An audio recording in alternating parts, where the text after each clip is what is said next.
I just want to take a moment to talk about my friends.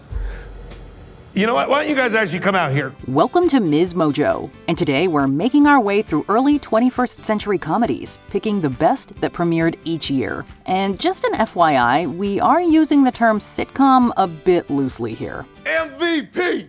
MVP! MVP! Left leg! Woo! Okay. Right leg! Not as Yes. good! Yeah. Okay, thank you, Ted. 2000, Curb Your Enthusiasm. Debuting at the turn of the 21st century, this comedy gave us 12 hilarious seasons over nearly 25 years. Smile. Hey, mind your own business. How about that? Coming off the mega success of Seinfeld, creator Larry David wanted people to curb their enthusiasm and lower their expectations for his next project. I'm trying to elevate small talk to medium talk. But any worries of being stuck in the shadow of the greatest show about nothing were premature, as Curb has created its own shadow and has stood on its own for over 20 years now. Following the small, awkward, and/or seemingly mundane moments and situations of everyday life, it's found success thanks to David, as well as several people in his life, playing fictionalized versions of themselves, all while liberally using improv that's captured in a style that's akin to cinema verite. Yeah, I'm a little confused. What are you confused Last by? night's very regimented, okay? And tonight's like a free-for-all. Is that it? 2001, Scrubs. Fast-talking, daydreams, a girl named Elliot, and a stuffed dog named Rowdy. Jeez! Rowdy, no. Scrubs was one of the most original and funniest shows of the decade. And it also brought us one of the greatest sitcom friendships between JD and his brown bear. Guy love, that's all it is. Guy love, he's mine, I'm his. The medical field had been, and still is, a profession explored constantly in TV dramas, but had never been taken on in the comedy form as well as Scrubs did since maybe MASH. Scrubs could just as easily make you cry tears of sadness as ones of laughter. And who's to say this isn't what happens? Who can tell me that my fantasies won't come true? Just this once. 2002, 8 Simple Rules. 8 Simple Rules had two very different lives. The show premiered in 2002 as 8 Simple Rules for Dating My Teenage Daughter, and focused on a dad and, as stated in the title, his strict rules around his daughters and dating. You have other girlfriends, Kyle, and that's fine with me. Sweet. As long as it's okay with my daughter. Otherwise, you will continue to date her and no one but her until she is finished with you. Because if you make her cry, I will make you cry. And while the show, led by the great John Ritter, showed promise, Ritter's sad and sudden death during the production of season 2 changed everything. Yeah, he would say anything. He didn't care how silly he was. Just wanted to make us laugh. I'm really gonna miss that. Along with the name change came the death of Ritter's character, as well as the introduction of new characters. While it was the best sitcom to premiere in 2002, by its third and final season, which aired between 2004 and 2005, it had become a shell of its original self, having dropped from 42nd to 94th in the ratings. Oh my God. The music just got real dramatic when you said that. 2003, Arrested Development. This might be the first show on our list about a rich family that loses its fortune, but it will not be the last. But I guess it's all the same principles. Let me ask you, are you at all concerned about an uprising? Given how smart and funny the sitcom is, and how influential it was on some of the great comedies that came after it, it's still shocking how poor the ratings were for its entire 3-season run on Fox. The Bluths averaged just 6.2 million viewers in the first season, making it the 120th most popular show that year, and the ratings kept going down for the next 2 seasons, though critics continued to adore it. All right, let's see some smiles, people. It's a party, not a shareholders meeting. Luckily, thanks to a rabid cult following and Netflix, we got 2 more seasons of this brilliant show, half a decade after it originally went off the air. Look at you milking this for every moment. Isn't this classic, Michael? We make fun of him all the time. 2004, Drake and Josh. Nickelodeon does not get enough credit for its strong run of teen-centric comedies that began back in the 90s. Even with hits like All That and Zoe 101, Drake and Josh stands out as one of the network's best. It might not be the most exciting job in the world, but at least it'll earn us enough money to get Mom and Dad some new furniture. Starring in the titular roles were Drake Bell and Josh Peck, already established actors at Nickelodeon after appearing on The Amanda Show. Their own series was a classic odd couple-style comedy. It's not that I have anything against Josh. I really don't know Drake all that well. But he seems kinda okay. Unusual. As two stepbrothers learning to live together, their clashing personalities provided endless opportunities for hilarity. Don't believe us? Just look at the track record. The show ran for 4 seasons, and they also made 3 TV movies, which set viewership records. I think you're about to have yourself a #1 hit. 2005, It's Always Sunny in Philadelphia. How I Met Your Mother put an innovative spin on the traditional sitcom, while The Office set the gold standard for mockumentaries. Yet few sitcoms have endured over the past 2 decades like It's Always Sunny in Philadelphia. Charlie, who's playing the troll guy? You're gonna play the troll guy. I'm the troll guy? Who else would be the troll? Oh, I like that. All right, good. Can I do it naked? Absolutely not. What started as a few friends putting on a scrappy production raised its profile with the introduction of Danny DeVito in season 2. It's since gone on to become the longest-running live-action sitcom in the history of American television. Tell me I'm good. Tell me I'm good. Tell me that was good. Tell me I'm good. Tell me I'm good. Tell me I'm good. Tell me I'm good. Tell me I'm good. Tell me I'm good. Tell me I'm good. Tell me I'm good. Thank you. Is it that hard? Following Seinfeld's no hugging, no learning policy, the gang makes Jerry's friends look like saints by comparison. Even when the gang thinks they're making the world a better place, all they leave behind is a trail of destruction, ruined lives, and of course, laughter. Why is someone trying to ruin my life? I didn't do anything to anybody, man. I love that car. That's not Bruce, is it? No. 2006, 30 Rock. If we were basing our list on ratings, 30 Rock would definitely not be on here. This show is our chance to break the shackles, because the white dudes want to see us fail. Despite all the awards and critical praise, the series struggled in the ratings throughout its entire run. But NBC kept renewing it every year for 7 seasons. That's how good it was. What's up, America? I'm coming into your house live. The satirical sitcom is like a machine gun of comedy with more jokes per minute than any other show out there. Except for maybe Unbreakable Kimmy Schmidt, another Tina Fey created series. Based on Fey's real lifetime as an SNL head writer, 30 Rock was nominated for 103 Primetime Emmys, won 16, and the Writers Guild of America West called it the 21st best-written television series of all time. Good God. What? You won. I did? You got everything you wanted. 2007, The Big Bang Theory. Our universe might have started with a Big Bang, but the show named after the scientific theory started in 2007 with the, quote, reneging on a proffer of sperm.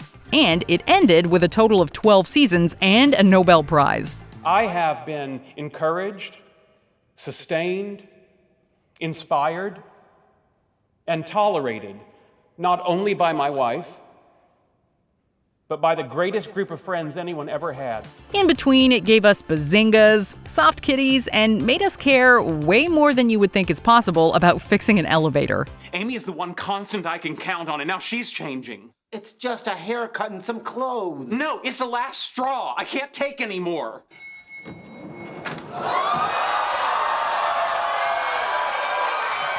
Big Bang wasn't a big hit right away, but it grew in popularity. Thanks to its ongoing geeky, scientific, and relationship aspects, the long-running sitcom went from the 68th ranked show on television in its first season to eventually becoming TV's highest-rated comedy by season 4. There was a time I never would have been friends with someone like you, and now you are one of my favorite people, so... 2008, The In-Betweeners. When people think about a British show focused on the social and personal lives of teens, it's usually the racy and controversial Skins that comes to mind. But while The In-Betweeners is often overlooked, it shouldn't be. But they do say, whatever doesn't kill you makes you stronger, except polio. This smart and funny coming-of-age sitcom from the UK is much loved by those who have seen it. And those who missed it back when it aired in the late aughts should go give it a shot. He seems nice. He's the school psycho who just threatened to kill me. Oh, I'm glad you're making friends. And don't confuse it with the brief American version. Whatever, dude. I'm here to drink, not learn. Let's go. Like Skins, The In-Betweeners was remade by MTV, but was canceled after one disappointing season. Just stick to the excellent original. You can trust us on this because unlike Jay Cartwright, we don't lie about everything. 2009, Modern Family. In a year when Parks and Recreation comes in second, you know it's gotta be a great show that keeps Amy Poehler and the Pawnee crew from taking the spot. I need more firepower. I need bigger guns. And it is. Modern Family premiered with a brilliant reference to The Lion King. And for 11 seasons, it took us on a very funny journey around the circle of this unconventional, varied, and loving family's life. We're from different worlds, yet we somehow fit together. And in so doing, the sitcom introduced us all to the humor of moon landings, baby cheeses, and more ways to answer calls than we ever thought possible. I know we're not there yet, but I've been researching annulments. Oh, we are there because you let our child get a mohawk. Oh, sweet. We had a bet. 2010, Victorious. 2010 was a good year for sitcoms aimed at the younger demographic, as both the Disney Channel and Nickelodeon gave us strong premieres that year. You guys want to see Magic Trick? Sure. Okay. Prepare to be amazed. The former's Good Luck Charlie was definitely in the running for our coveted 2010 spot. But in the end, we went back to Nickelodeon, where Victorious emerged, well, victorious.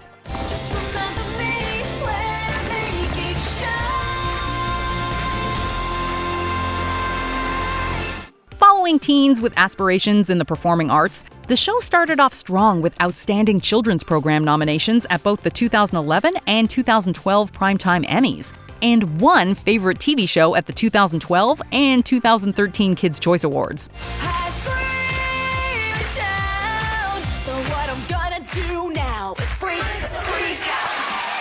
However, after splitting the third season's episodes into season 3 and 4, Nickelodeon ended the show's run. 2011, New Girl. We'll be seeing writer-producer Elizabeth Merriweather later on our list as well. But in 2011, she brought New Girl to our sets in what would be the first of 146 episodes over 7 seasons. I want to live here. Actually, I still have some questions. I mean, like, no offense, but we barely know you. The show received praise from critics, while the improvisational filming style allowed the actors to create on the spot and develop a style that stood out from the standard sitcom crowd. While the show's ratings slowly declined over the course of the 7 seasons, its core fan base was rabid and passionate.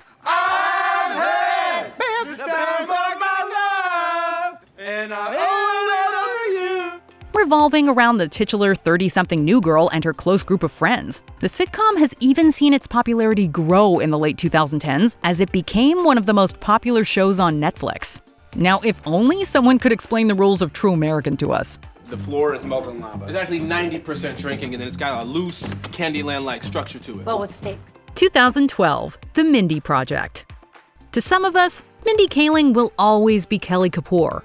But this smart, funny, and talented actress and writer was able to avoid any kind of typecasting by creating and starring in her own show after leaving The Office in its 9th season. Well, your life is not a romantic comedy. Right now, it seems more like a sad documentary about a criminally insane spinster. It kind of sounds like I could win an Oscar, though. The Mindy Project began its run on Fox, but when Fox killed the show after 3 seasons, the streaming service Hulu brought it back to life. Miss Lahiri, before you go, would you consider starring in a new project for us? We'll pay you $300,000. I'm sorry, 3 hundo thundo?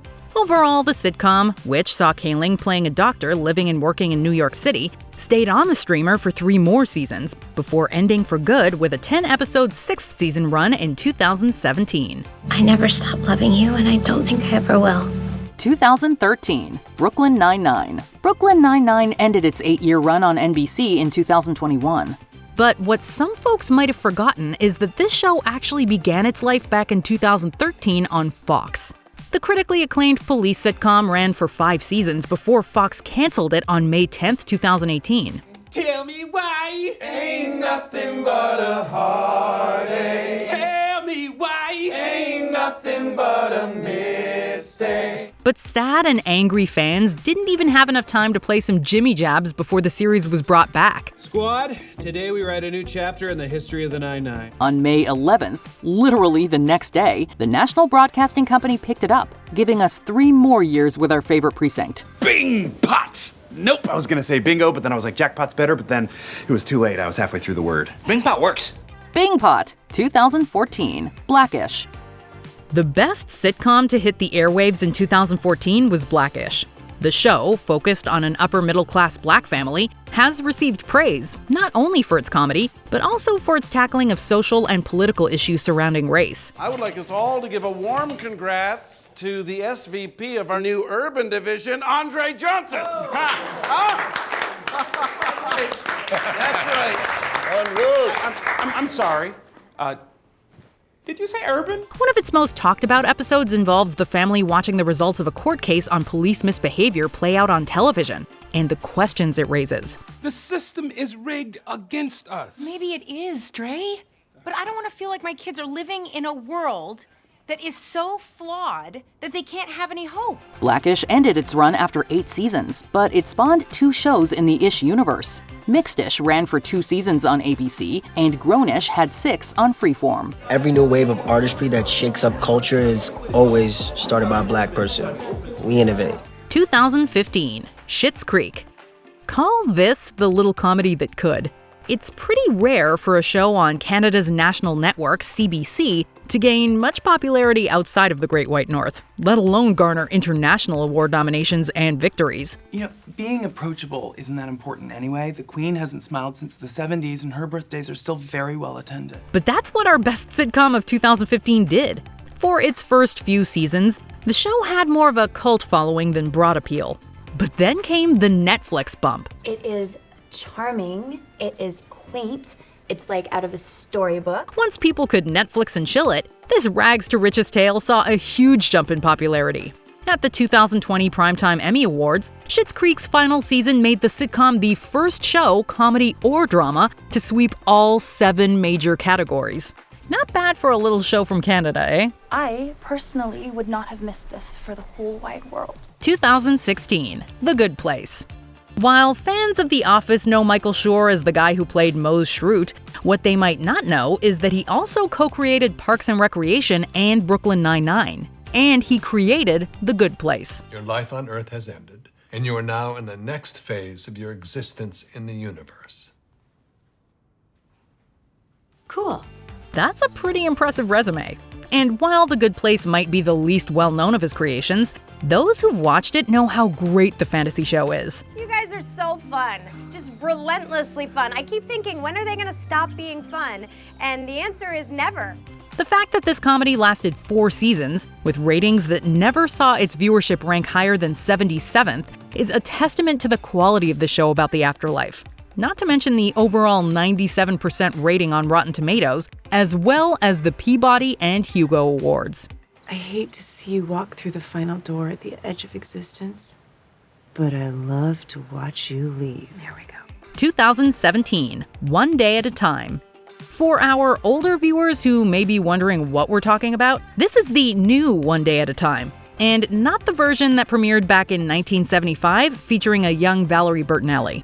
This version focused on a Cuban-American family in Los Angeles and tackled some serious issues from mental health to gender identity. Good! Call me crazy for defending a woman's right not to be gross! Elena, you're just mad because the internet told you to be. You don't know my life. You don't even leave this apartment. Because of guys like you! The show began on Netflix, where it ran for 3 seasons and was canceled in 2019. Freaking want to kill those guys. No, I don't want you to bloody your beautiful hands. I will do it. But Pop picked it up that same year and set a 2020 release date for its 4th and what would also be its final season. This made it the first Netflix original show to be taken back up by a traditional network after being dropped by the streamer. I realize that wherever we are is home. 2018, Single Parents. After New Girl ended in May of 2018, series creator Elizabeth Merriweather only had to wait until September of that same year to see her next sitcom creation on the small screen. And while her previous show dealt with a group of single people, her new show, which she co-created with J.J. Philbin, was focused on single parents. You know what? I think I need a safe space where I can parent my kids the way I think fit without being lectured by a woman whose son is treating a rodent like it's JFK. Providing the laughs were, among others, former SNL cast member Taran Killam and Brad Garrett, who has experience with great sitcoms, having spent 9 seasons on one of the most popular comedies of the late 90s and early 2000s, Everybody Loves Raymond. Hey, at least I don't spend my whole life competing with my little brother. Oh, yeah? Well, you know what, Raymond? Let me tell you something. I don't have to compete with you. Oh, you all don't right? compete. But even with all that talent going for it, the show only managed to survive 2 seasons before being canceled by ABC in 2020. Not until we find a perfect replacement for Pickle. I don't care if we have to stay all night. We only have 7 to choose from. No, we'll start there. 2019, The Other Two. In a world where someone can go from singing on YouTube to millions of views and fame and fortune, this comedy takes a look at how that sudden fame can affect the other two. We might not be the hot new twink or whatever, but all 3 of your kids are hot, equally successful millennials. In this case, these 2 are the older siblings of 13-year-old Chase Dubeck, also known as Chase Dreams, whose viral video throws him into the spotlight of stardom. Brooke is an ex-dancer trying to figure her life out, and Carrie is a struggling gay actor. Hi, I'm Carrie Dubeck, and I'm reading for the role of Man at Party Who Smells Fart. By taking a look at the new internet celebrity culture from a slightly different perspective, this show stays fresh and funny. See, we're laughing.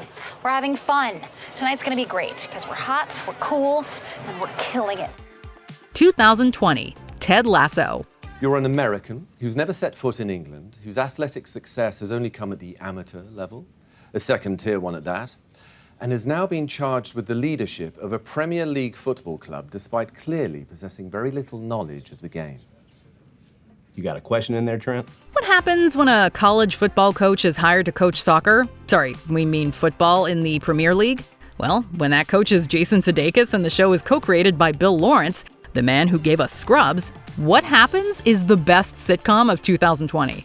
The show streams on Apple TV+, and they've already shown a strong commitment to the series. I know that AFC Richmond, like any team I've ever coached, is going to go out there and give you everything they got for all 4 quarters. What was that? 2 odds. Oh, right, sorry. The show premiered in August of 2020, and 5 days later it was announced that there was going to be a season 2. Then, in October of 2020, 9 months before the second season was even set to premiere, they announced a pickup for a 3rd season. Just when you thought Ted was out, they lassoed him back in for a 4th. You listen to me, Coach Lasso. You are not going anywhere because we have work to do. 2021, Hacks. When you're out there, when in doubt, laugh. And I beg you, don't let the standing ovation go longer than 5 minutes. But not less than 4, because that's Celine's record. 2021 gave us shows that found the comedy in underfunded public schools and even murder. You wouldn't think that Hacks would have much trouble finding the humor in being a comedian. The comedy scene has changed since Deborah Vance was at her peak of success, though, leading her to wrestle with what's funny in today's world. She tries to find the answer with Ava, a young comedy writer with a more progressive mindset, despite being blacklisted for offensive comments. We've been working all day. You haven't laughed this hard once. No, I don't do insult humor. You insult my hands all the time. That's observational humor. At the show's core are 2 masterful performances from Jean Smart and Hannah Einbinder. Their characters bring out the best and worst in each other. But in terms of on-screen chemistry, these 2 never hit a false note. We can't imagine one without the other. And you, can't do it without me? I could absolutely do it without you.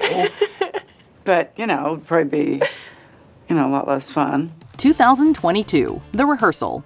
I've been told my personality can make people uncomfortable, so I have to work to offset that. Humor is my go-to instinct, but every joke is a gamble. The Bear swept the Emmys with its debut season, but 2022 also gave us hidden gems like Somebody Somewhere and Colin from Accounts. Yet The Rehearsal made us change our perception of what a sitcom can be. And I found myself constantly distracted by the thought that I was living with a fully grown man. And removing humans from the equation entirely proved to be just as weird. Aw, I love you too, Adam. Nathan Fielder mixes scripted comedy with a documentary style as he plans out bizarrely complicated rehearsals for upcoming situations. These rehearsals often take Fielder down a rabbit hole that can lead to him raising a child, reenacting Sully Sullenberger's life from infancy, and discovering that he might be on the autism spectrum. Just as the show blurs the line between genres and mediums, the rehearsals and reality begin to merge, making us wonder whether we're watching Nathan Fielder the character or Nathan Fielder reveal his true self. You can see I've done the work. Let's get this on everyone's radar. And, and let's work together to save some lives. 2023, Jury Duty. Jury Duty is a mockumentary with a twist. Everyone is an actor aware they're making a comedy show, except for one juror. I will give you proper instructions for sequestration in the morning. I don't know the definition of the word. I googled it. It's isolated. Isolated. Separated. It's gonna be like camp, like staying with all of these people. Adding a reality TV angle, Ronald Gladden answered a Craigslist ad to be on a jury for a trial that a documentary crew will follow. Gladden senses that something is irregular, especially since one of the jurors is James Marsden as James Marsden. Yet Gladden remains clueless that everything happening around him is fake. I actually I have this trip with my girlfriend. It's our 6-month anniversary. A trip?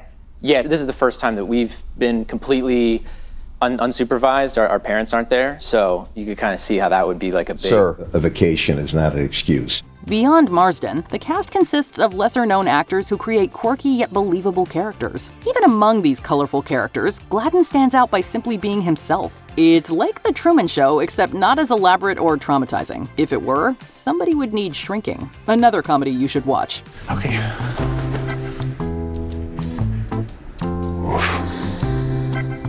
I will feed too.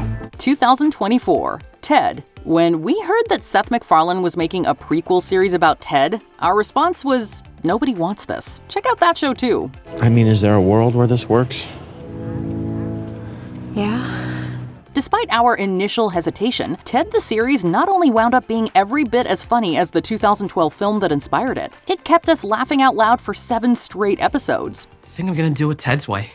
That is a very self-destructive sentence. Blair, please, you're disrupting a teachable moment. This is probably the closest MacFarlane has come to making his own All in the Family, with a bigoted family patriarch, a patient mother who keeps the household together, and more progressive youths. The difference is that MacFarlane's version has a talking teddy bear, bringing a surreal element to the traditional sitcom formula, along with the creator's signature pop culture references and politically incorrect humor. Jesus had a divine purpose.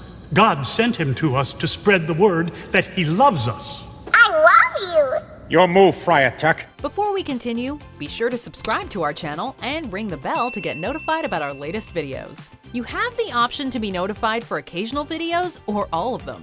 If you're on your phone, make sure you go into your settings and switch on notifications. 2025, The Studio. Co-created and led by Seth Rogen, The Studio is a mirror reflection of the movie industry. I am as bottom-line oriented as anyone in this town. I believe you. Great. Good. Because at Continental, we don't make films, we make movies. Movies that people want to pay to see. Yes. It's presented through a satirical lens, but the situations are all too real. From the crushing of great art in the name of IP-driven projects, to egos clashing over creative visions, to obsessing over whether or not the casting of your Kool-Aid movie is racist. He's a CGI glass jug filled with red liquid. He's not real. He's a big jug. Yeah. Sure, but all of that makes sense, but really when you think about it, if Kool-Aid is voiced by a black man, you know what that means. Yes. That's the thing, is I very much don't know what that means. With a who's who of Hollywood A-listers making cameos, the show is essentially one giant in-joke that pulls back the curtain of Hollywood. The truth is that nobody in the industry knows anything, making it almost miraculous when a movie gets made at all. We'd like to thank Rogen for this brutally honest series, but most of all, we'd like to thank Sal Saperstein.